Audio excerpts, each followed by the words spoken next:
Hello everybody, I am Akriti Kuchala and welcome back to my channel. We'll continue with the subject steel structure design using limit state method. We were discussing the topic welded connections.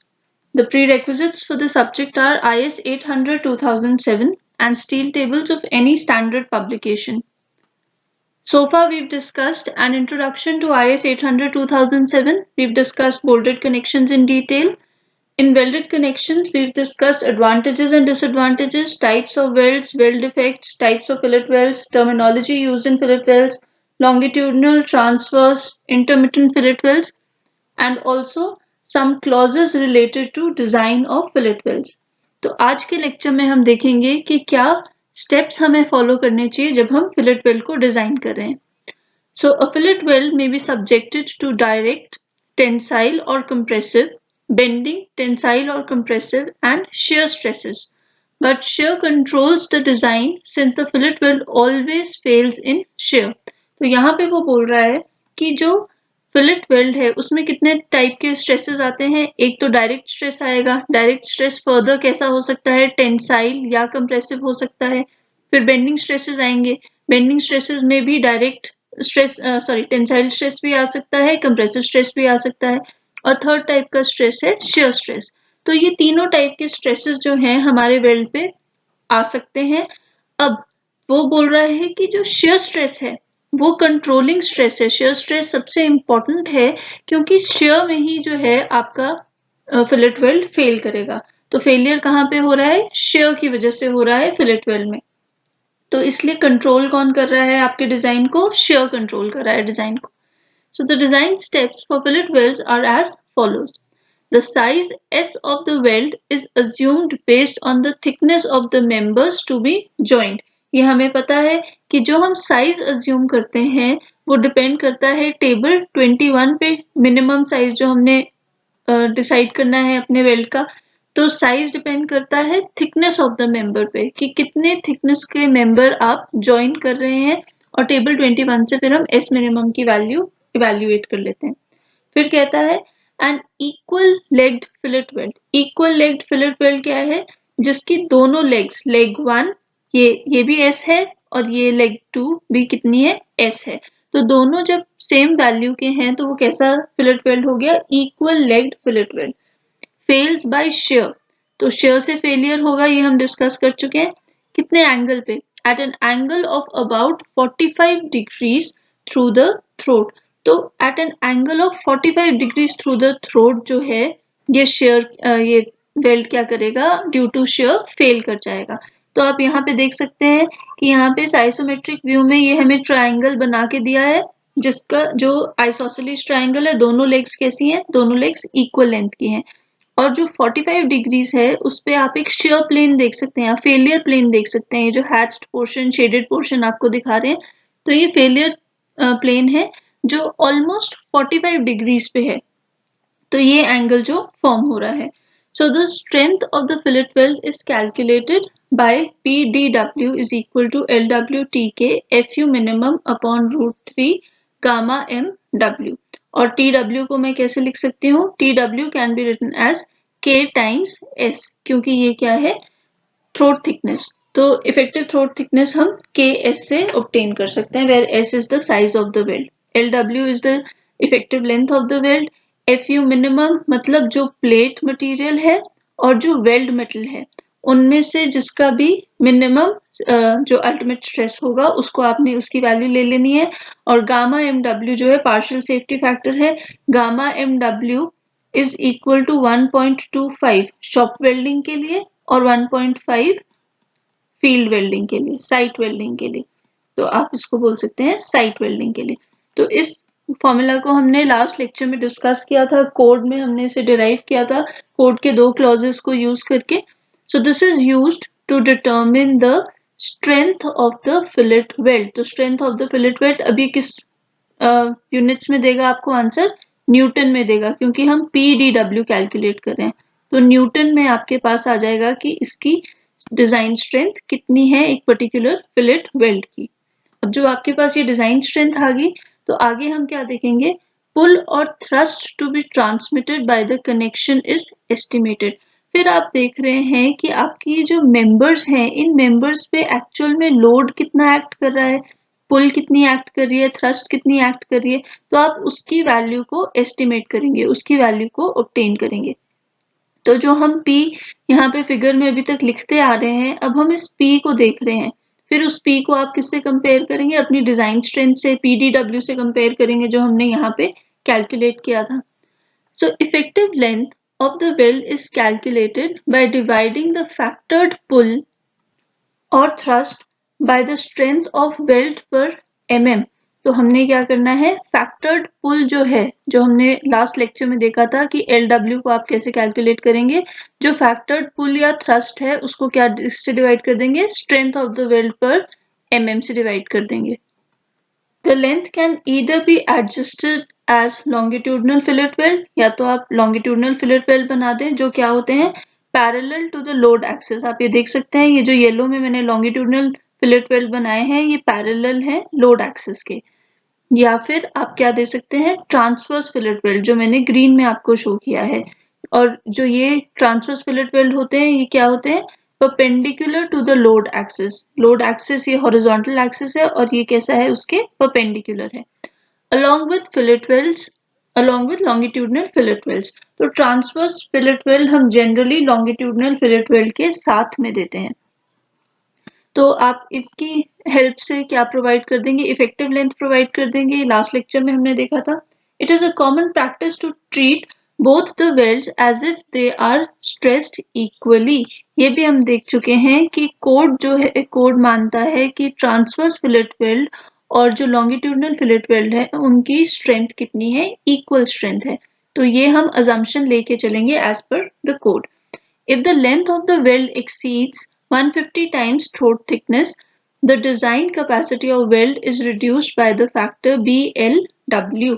तो हमने last lecture में ये factor भी calculate किया था कि BLW कैसे आएगा आपके पास। तो आप सिंपली जो आपकी डिजाइन स्ट्रेंथ आई है, उसमें ये रिडक्शन फैक्टर लगा देंगे अगर आपका जो जॉइंट है, लेंथ ऑफ द जॉइंट है, वो किससे बड़ा है, 150 टाइम्स थ्रोट थिकनेस से बड़ा है।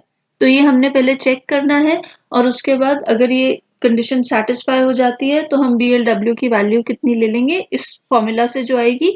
अगर ये कंडीशन सेटिस्फाई नहीं होती है, मतलब कि अगर आपका जो लेंथ ऑफ द जॉइंट है वो 150 टाइम्स थ्रोट थिकनेस से कम है, तो उस केस में BLW की वैल्यू किसके इक्वल हो जाएगी, इक्वल टू 1।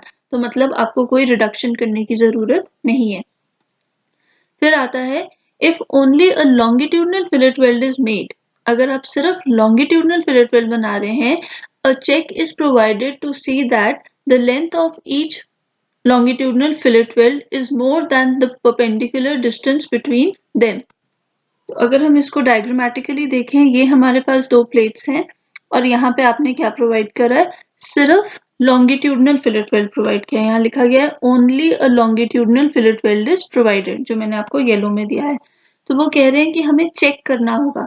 क्या चेक करेंगे, हमें चेक करना है कि ये जो L1 है, जो length of the longitudinal fillet weld है, वो इस ट्रांसवर्स डिस्टेंस से बड़ा है कि नहीं है। Indirectly, L1 should be greater than B। Similarly, L2 भी किससे बड़ा होना चाहिए, इस width of the plate से बड़ा होना चाहिए, क्योंकि इन दो वेल्ड्स के बीच में यही ट्रांसवर्स डिस्टेंस है। तो आपको ये चेक लगाना है अगर आप सिर्फ लॉन्गिट्यूडनल फिलेट वेल्ड अपने डिजाइन में प्रोवाइड कर रहे हैं। फिर वो बोलता है and returns of length twice the size. तो एंड रिटर्न्स का क्या मतलब है, एंड रिटर्न्स मतलब आपको यहाँ पे इस डायरेक्शन में भी कुछ लेंथ प्रोवाइड करनी होगी, और ये लेंथ कितनी होगी, this length will be equal to 2 times the size of the weld. तो हम इसको क्या लिख सकते हैं, दिस लेंथ, ये जो ग्रीन में मैंने आपको शो करी है, this should be 2 times S। तो आपने ये प्रोवाइड करनी है दोनों साइड्स पे। So end returns of length twice the size of the weld are provided at each end of the longitudinal fillet weld, जैसे कि हमने यहाँ पे आपको फिगर में शो कर दिया है। अगर यहाँ पे हम ट्रांसवर्स वेल्ड प्रोवाइड करते हैं, जैसे हमने पिछले केस में प्रोवाइड किया है, तो एंड रिटर्न्स की रिक्वायरमेंट नहीं है। बट यहाँ पे क्योंकि मैं सिर्फ लॉन्गिट्यूडनल फिलेट वेल्ड प्रोवाइड कर रही हूँ, तो मुझे क्या प्रोवाइड करनी होगी, एंड रिटर्न्स भी प्रोवाइड करनी होगी ऑफ डायमेंशन 2S ईच। फिर है कि in some questions the load acting on the connection is not provided। अब जो लोड एक्ट कर रहा है, जो हमने P हम बनाते हैं हर क्वेश्चन में, हर फिगर में, तो ये P हमें नहीं दिया होता। अगर ये P हमें नहीं दिया है तो क्या करें उस केस में? In that case, the load is taken to be equal to the yield strength of the plate। तो हम मान लेते हैं कि जो लोड, ये लोड P है, ये किसके इक्वल है? यील्ड स्ट्रेंथ के इक्वल है प्लेट की। सो यील्ड स्ट्रेंथ क्या हुई? अब क्लॉज 6.2 ऑफ द कोड हमें बताता है design strength due to yielding of gross section. तो ये यहाँ पे भी बता रहा है कि अगर आपका जो सेक्शन है वो यील्डिंग में फेल होगा या आपने यील्डिंग में उसकी स्ट्रेंथ कैलकुलेट करनी है तो कैसे की जाएगी। सो यील्डिंग क्या होती है? जब आपका जो मेंबर है वो इलोंगेट करने लगता है। जब इलोंगेशन हो रही है आपके मेंबर की तो हम उसको क्या बोलते हैं? यील्डिंग बोलते हैं। फेलियर के टाइम पे यील्डिंग हो रही है। So the design strength of members under axial tension TDG as governed by yielding of cross section is given by। तो TDG क्या है? yielding की वजह से जो आपका मेंबर जितनी स्ट्रेंथ एग्जिबिट करेगा उसे बोला जा रहा है TDG। तो TDG के क्या फॉर्मूला है? TDG is equal to AG into FY upon gamma M naught। AG क्या है? AG is the gross section या gross area of the cross section। Fy is the yield stress of the material and gamma m naught is the partial safety factor for failure in tension by yielding। तो ये हमें again किससे मिल जाएगा? Table 5 से मिल जाएगा। तो जैसे हम बोल्ट के केस में रप्चर में स्ट्रेंथ कैलकुलेट करते थे, जब हम TDN कैलकुलेट करते थे और हम AN net effective area calculate करते थे 0.9 इंटू AN इंटू FU, इस तरीके से हमारा फॉर्मूला होता था। तो वहां पे हम फेलियर कैसे हो रहा होता था? रप्चर से हो रहा होता था। रप्चर किसके केस में हम यूज करते हैं? बोल्ट्स और रिविट्स के केस में यूज करते हैं। पर जब आप वेल्ड्स की बात करते हैं तो वेल्ड्स के केस में हम क्या यूज करेंगे? यील्डिंग यूज करेंगे, क्योंकि यहाँ पे नेट एरिया निकालने की जरूरत नहीं है। सारा एरिया जो है वो पार्टिसिपेट कर रहा है, क्योंकि यहाँ पे हमने कोई भी होल्स पंच नहीं करे हैं। तो AG क्या है? Gross area. बस ये ध्यान रखना है कि जब हम यील्ड स्ट्रेंथ के लिए कैलकुलेशन कर रहे हैं, यील्डिंग के लिए कैलकुलेशन कर रहे हैं, तो हम Fy यूज करेंगे। रप्चर में हम क्या यूज करते थे? Fu यूज करते थे। अब AG is the gross area of the cross section. Gamma m not की वैल्यू कितनी होती है? 1.1 एज पर टेबल 5। तो ये क्या है? Partial safety factor in yielding. TDG क्या आया फिर हमारे पास? Design strength of members under axial tension. अब यहाँ पे वो बोलता है, देखो, like in case of bolting the plate fails in rupture due to reduced effective area. Reduced effective area क्यों हो रहा था बोल्ट के केस में? क्योंकि आपने पंच किए हुए थे, होल्स पंच किए थे, तो होल्स की वजह से जो इफेक्टिव एरिया था वो रिड्यूस हो जा रहा था। The failure of the plate in case of welded joints. पर वेल्डेड जॉइंट्स में फेलियर कैसा होता है? फेलियर होता है यील्डिंग की वजह से इन टेंशन। तो आपने ये फेलियर मोड्स ध्यान रखने हैं कि बोल्टिंग के केस में रप्चर रहेगा और वेल्डिंग के केस में यील्डिंग रहेगा। इसीलिए आपको रिस्पेक्टिव क्लॉजेस यूज करने होंगे, रिस्पेक्टिव फॉर्मूले यूज करने होंगे। तो अगर आपको क्वेश्चन में ये डायग्राम में ये P नहीं देता तो हम ये P कैसे कैलकुलेट करेंगे? इस P को कैलकुलेट करने के लिए हम क्लॉज 6.2 को रेफर करेंगे और यील्डिंग के स्ट्रेंथ कैलकुलेट कर लेंगे अपनी प्लेट की, और यील्डिंग स्ट्रेंथ के हिसाब से आपके पास क्या आ जाएगा? ये डिजाइन, ये P की वैल्यू आ जाएगी। अब नेक्स्ट देखते हैं limit state of yielding in the gross section intended to prevent excessive elongation. अब यील्डिंग क्या कर रहा है? यील्डिंग एक्सेसिव इलोंगेशन को प्रिवेंट कर रहा है। हम नहीं चाहते कि हमारे मेंबर में बहुत ज्यादा इलोंगेशन हो। So thus to prevent excessive deformation, the stress on the gross section must be less than yield stress।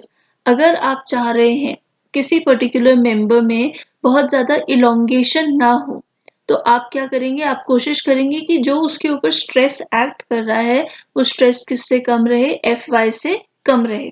Suppose हम बोलें कि हमारे एक पर्टिकुलर मेंबर पे वेल्डेड सेक्शन है, उस पे स्ट्रेस कितना एक्ट कर रहा है, Q एक्ट कर रहा है। तो मैं चाहूंगी सर्विस लोड के दौरान ये कितना रहे, लेस देन Fy रहे, Fy से ना बढ़े, क्योंकि अगर Fy से बढ़ गया तो अब आप अगर अपना स्ट्रेस स्ट्रेन कर्व याद करेंगे तो यील्ड पॉइंट के बियॉन्ड क्या आता था, हमारे पास यील्डिंग होती थी। तो हम नहीं चाहते कि ये यील्डिंग अकर करे एटलीस्ट ड्यूरिंग सर्विस लोड्स। फिर कहता है limit state of rupture. Limit state of rupture में क्या हो रहा है, फ्रैक्चर हो जा रहा है। फ्रैक्चर हो जा रहा है मतलब कि आपका जो सेक्शन है या आपका जो मेंबर है वो पूरा टूट जाएगा। तो limit state of rupture in the net section where bolts or rivet holes are present। अब यहाँ पे rupture क्यों होता है, क्योंकि bolts और rivet holes present होते हैं। ये holes की वजह से जो आपका net area है वो net area कम होता है ग्रॉस एरिया से, मतलब आपका जो एरिया है रेजिस्टेंस जो प्रोवाइड कर रहा है वो रिड्यूस हो जाएगा, क्योंकि आधा तो आपने निकाल दिया because of the hole. So to prevent fracture, अगर आप फ्रैक्चर प्रिवेंट करना चाहते हैं, the stress on the net section must be less than the tensile strength. तो टेंसाइल स्ट्रेंथ से ये जो स्ट्रेंथ है ये क्या होनी चाहिए, कम होनी चाहिए। ये हमने फॉर्मूला यहाँ पे देखा था रप्चर के केस में। तो रप्चर जब नेट सेक्शन हम यूज करते थे तो नेट सेक्शन के लिए TDN is equal to 0.9 ANFU upon gamma M1। सो यहाँ पे मैंने गामा M1 नहीं लिखा था, तो ये this is gamma M1। Next है as far the limit of cross section is concerned, a tension member is strong enough to withstand loads up to ultimate load without failure। तो अगर cross section आपके पास है तो जो tension member है वो काफी स्ट्रांग होता है अल्टीमेट लोड्स तक बिना फेल करे लोड को रेजिस्ट करने के लिए। पर टेंशन मेंबर जो है वो डिफॉर्म कर जाएगा, क्योंकि यील्डिंग तो होगी। अगर आप अल्टीमेट लोड तक जा रहे हो तो यील्डिंग का बीच में प्लेटो, तो यील्डिंग का प्लेटो तो आएगा ही आएगा, तो यील्डिंग हो रही है। So deforms considerably in the longitudinal direction. Longitudinal direction कौन सा हुआ, ये वाला डायरेक्शन। जैसे अब ये हमारा मेंबर है और इसके दोनों साइड पे ये लोड लगा है, तो इसी डायरेक्शन में ये मेंबर क्या करेगा, यील्ड करना स्टार्ट हो जाएगा। तो लॉन्गिट्यूडनल डायरेक्शन।